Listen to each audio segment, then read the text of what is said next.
thank General Gardner as well, because he said, Marie, if you come do this, you'll meet these wonderful people. And I've already gotten everything I needed from here. I've met some wonderful people and heard some wonderful people. And so, and I'm glad to be here. And I think my job is just a little bit different here, because I'm new to the world of foreign service and international. Only a few years ago, I realized that women weren't going to lead in this country or anywhere if they didn't understand it, if they weren't completely saturated in it.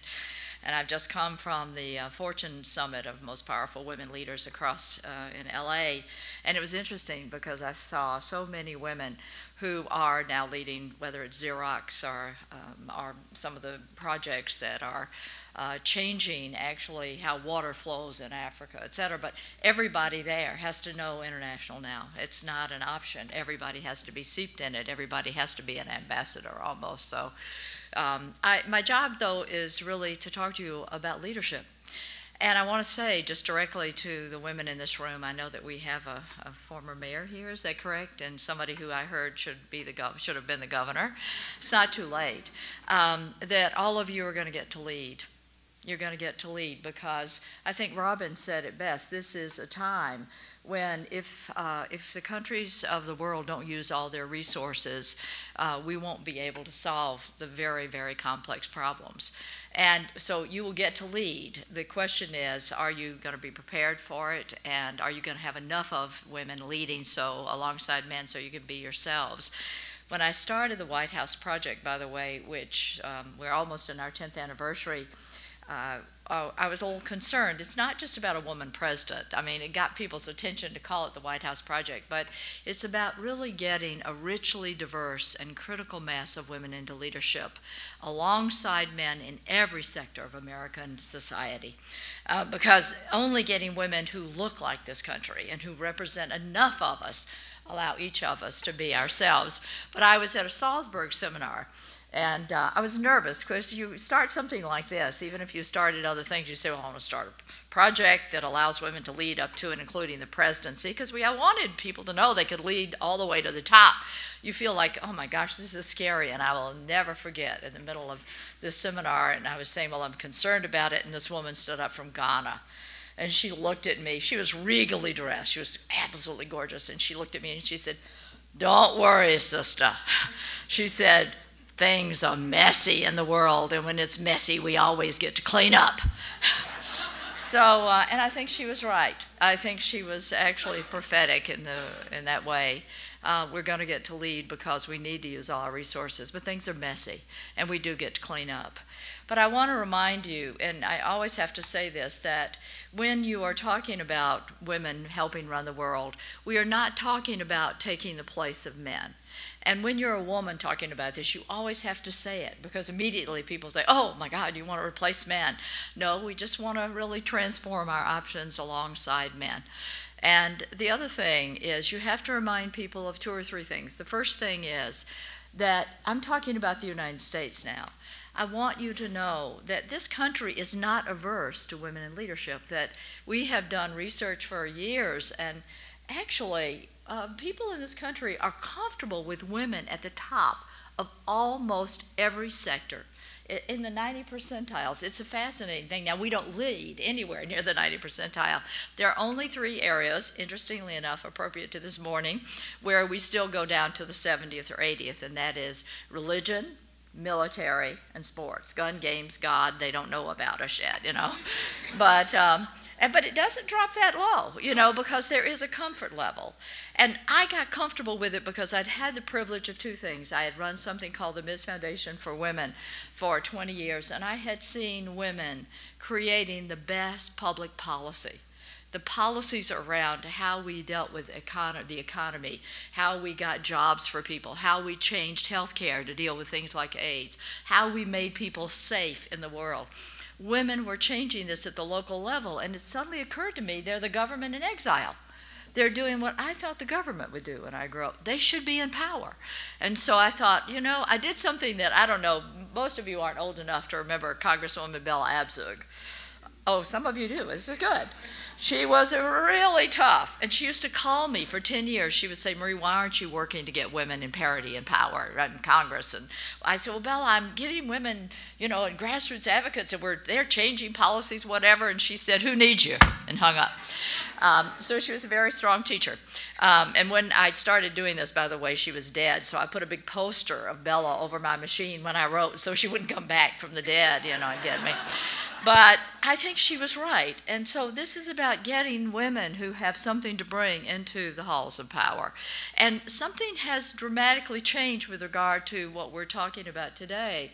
And that is over time, particularly the last few years, the comfort level of people in this country around women, not only in the areas of domestic policy, but the comfort level, over half the people in this country are comfortable and think women would do as good a job, and many of them a better job, in foreign policy, homeland security, the economy. That is a sea change.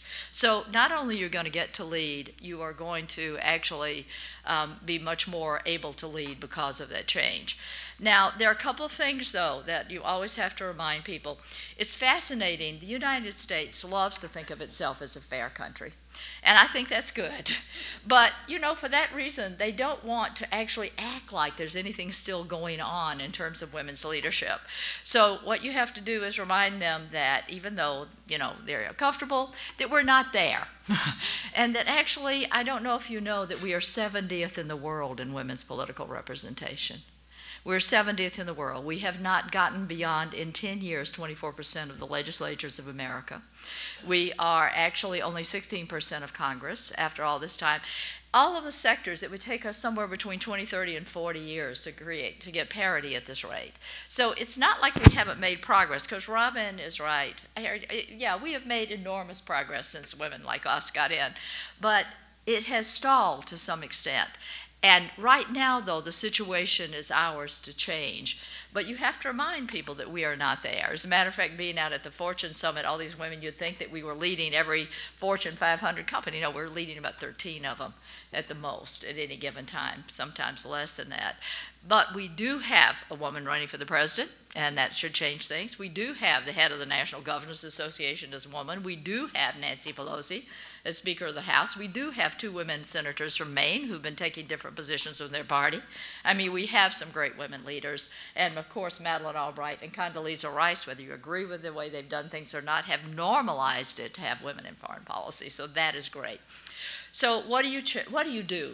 Well, first of all, I'm so glad that the other speakers have talked about the fact that I do believe women bring something different to the table. And I don't think this is, if you quote, essentialist, like we were born with different genes, although I think we'll probably find out we were, but I can't go there now. All I can tell you is that all of the best universities in this country have have studied this issue. And what we do is actually not too complicated. It's already been talked about because of the way we have been socialized in our history. And by the way, I could tell you how I got into this work, which is I've been a university person. I would think I was supposed to say, where did I come from? I've worked in the university. I've worked in banking. I've worked in counseling. By the way, you will have many careers, so don't even stop there.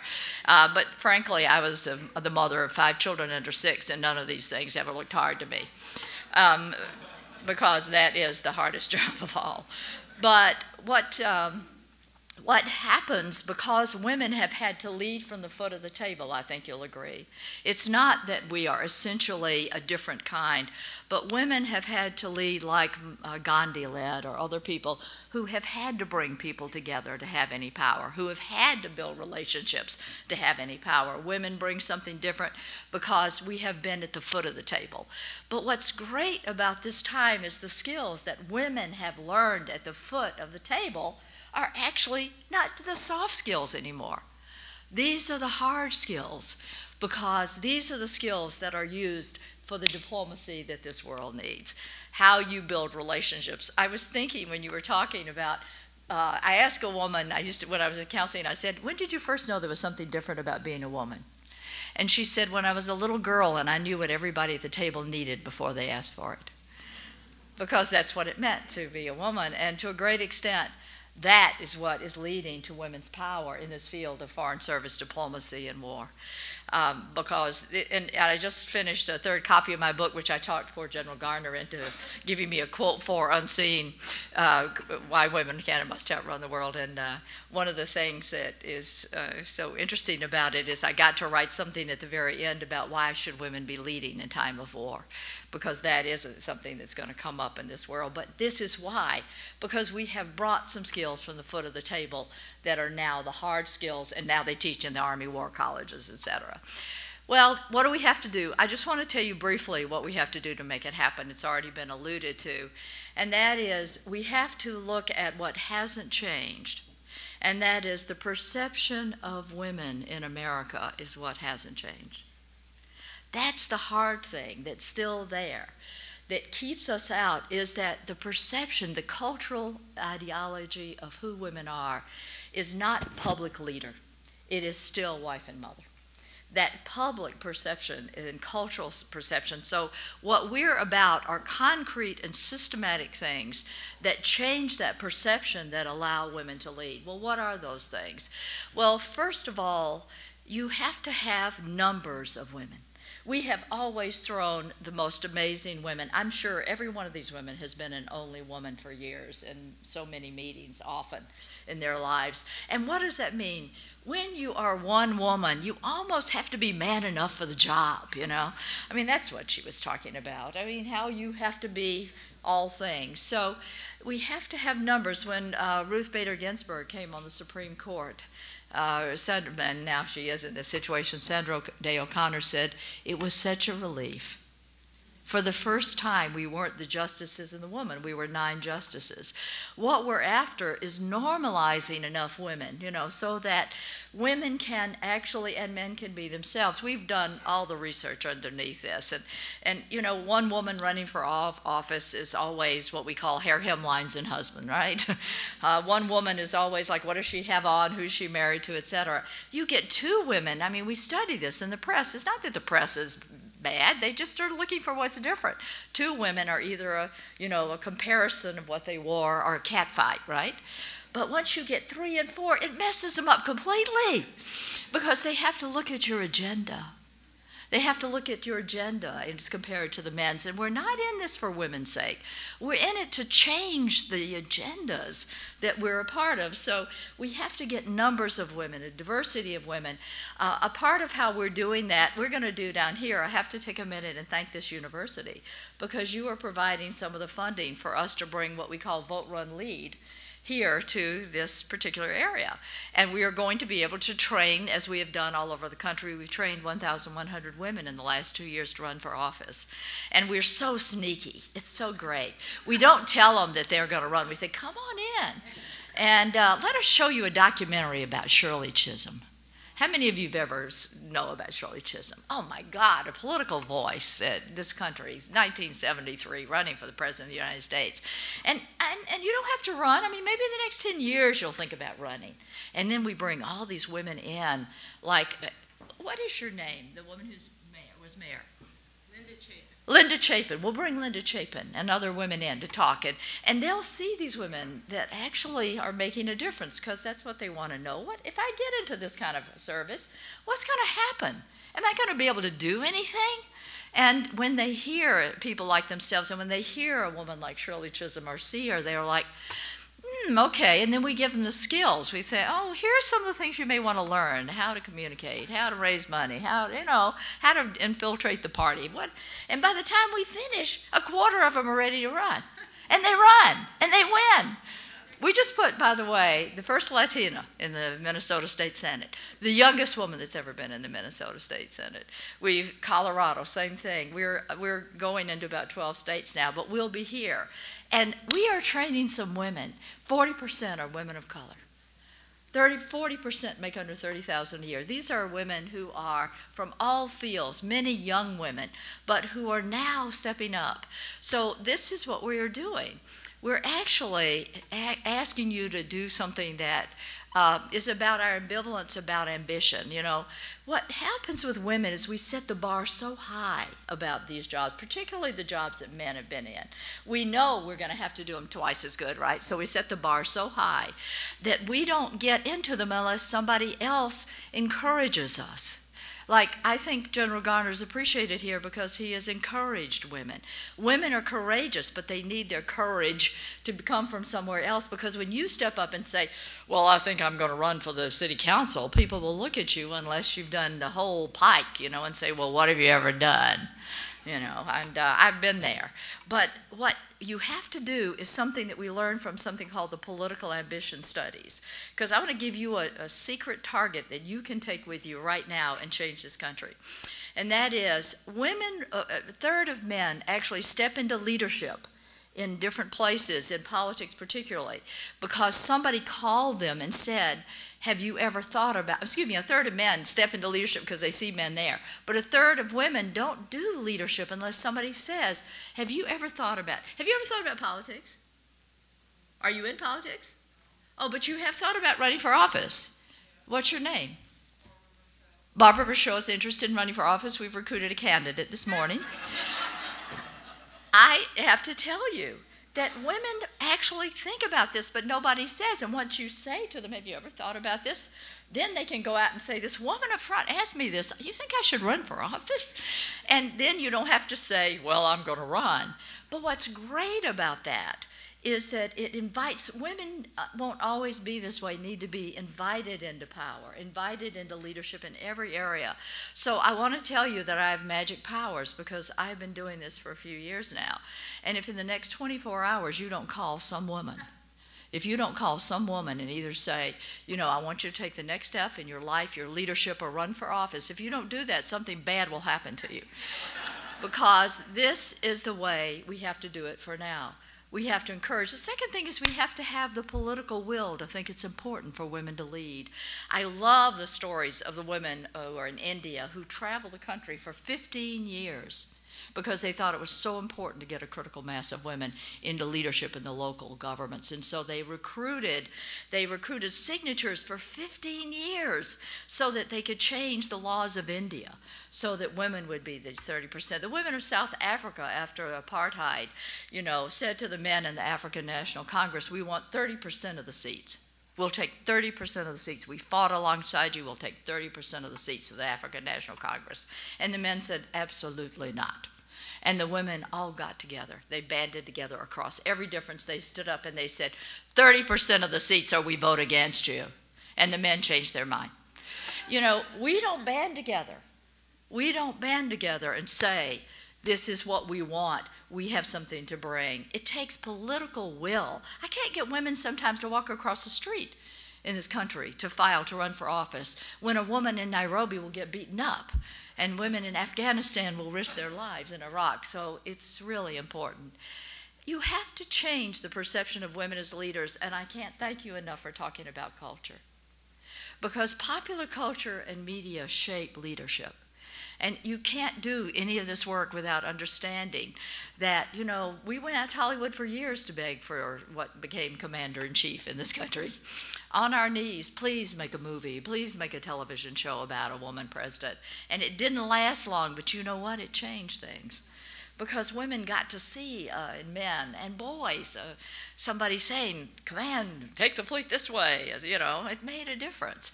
Popular culture matters. As a matter of fact, we're the mothers of White House President Barbie. It's embarrassing. But every 4 years, we work with Mattel. In all races, we put out White House President Barbie. And you know why? Because most girls in this country have 13 Barbies on the floor naked. And when you dress them, they're a princess. And therefore, why not have a president? I mean, if you are going to change things, you have to start where women are. And I always remind people when they're here, because I'm so embarrassed. I was so glad not to be introduced as the mother of President Barbie. It was such a blessing. But it's true. And I remind myself and my audiences about Wilma Mankiller, who was my mentor on this. Wilma Mankiller was chief of the Cherokee Nation. I went to New York in '84, '85. And I rushed over to see her because I was like so excited. And I got to this great brownstone, and I was so pleased. I'd lived in Des Moines, Iowa for years. I'm in New York, you know. I was so pleased. There was Wilma Mankiller, and she was there, but the men were just pacing around the sides of the room. I went up to them, I said, what's going on? They said, well, my man killer is here.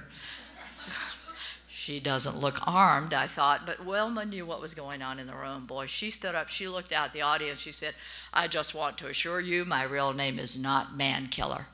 And there was a shh, she said, it is white man killer.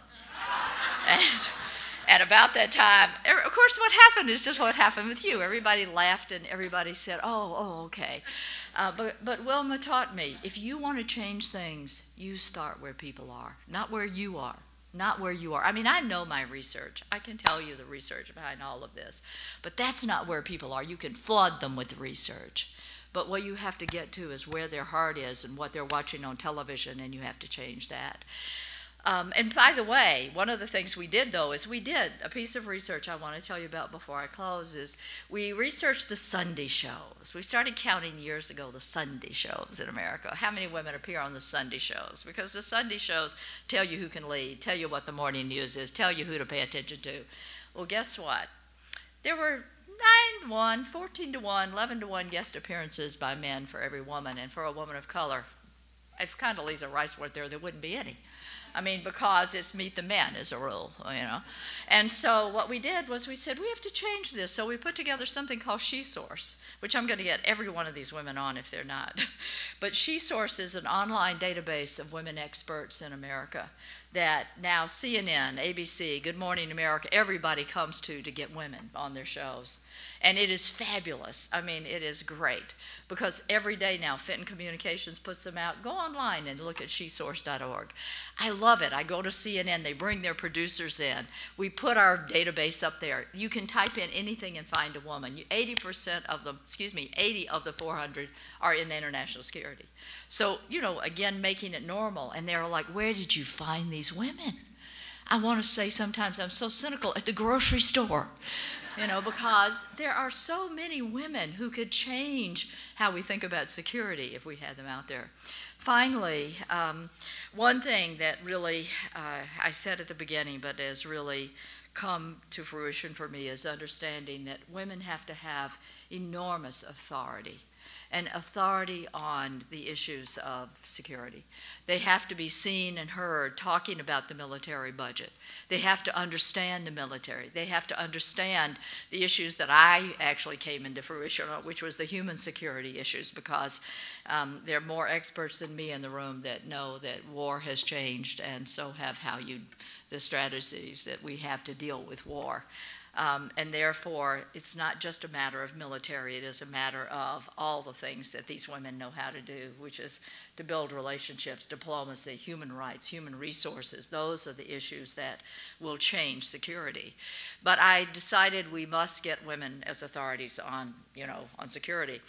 So I had a good mentor in a woman named Sarah Sewell, who's a strategic weapons on the ground, and Claudia Kennedy, who was on my board, General Claudia Kennedy. And over a period of the last 3 years, we have started to train women on security, to message women on how to vote, run, and lead on it. And right now, we're putting out a handbook on when the troops come home, so that we will involve military and civilians in a dialogue about what war and what peace is, and actually what it takes. But most important, maybe we'll get into this in the conversation, because of women like Ellen Johnson Sirleaf and Michelle Bachelet. 3 of us, Annenberg Trust has asked 2 groups that Mary Robinson leads, the Council of Women World Leaders and the Women's Intercultural Leadership Forum, the White House Project in Annenberg, are convening 65 world leaders. And they are the women who you have mentioned, the women who are the heads of state, former heads of state, people who are in leadership in civilian society and business. And we are going to actually issue a call for women all over the world to take leadership on the issue of security. I'm very excited because Dr. Maya Angelou is going to issue that call. We are going to have and create a second-tier diplomacy force working with Mary Robinson and the Council of Elders, of women who can go into countries at the right time, in the right ways, underneath, above, to call attention to what's happened because of their moral authority and integrity. and doing a documentary on the women who are changing security through working on diplomacy in Uganda, or who are working on climate change in Brazil, because all of these are now the issues of security. Well, that's, I'm glad to be here to invite all of you into the leadership that you will have in the world alongside our male allies who will welcome us, I'm sure.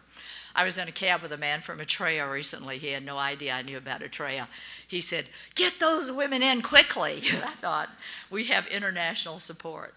I want to close with what I think is the issue that actually is the best example, and that is I was privileged to be the co-founder of Take Our Daughters to Work in America years ago, and the first time we had that program at the very end, it was very interesting. All the companies always put the women up front so that the little girls who went to work could see the women. And of course, this wasn't your daughter. This was our nation's daughters. People took people who weren't their daughters and changed their lives. So this one little girl, about 11, had followed a woman around all day at Brooklyn Union Gas. And she was, you know, the woman for Brooklyn Union Gas was up there at the end of the day talking about how great it was to be a buttoned-up executive at Brooklyn Union Gas, blah, blah, blah. And she finished, and the little girl raised her hand. She said, "I noticed your job was boring." And the woman said, "Well, maybe a little boring." She said, "Well, didn't you ever want to do something else?" And she said, "Well, yes, she had." She said, "Well, what did you want to do?" She said, "Well, I had wanted to be a singer."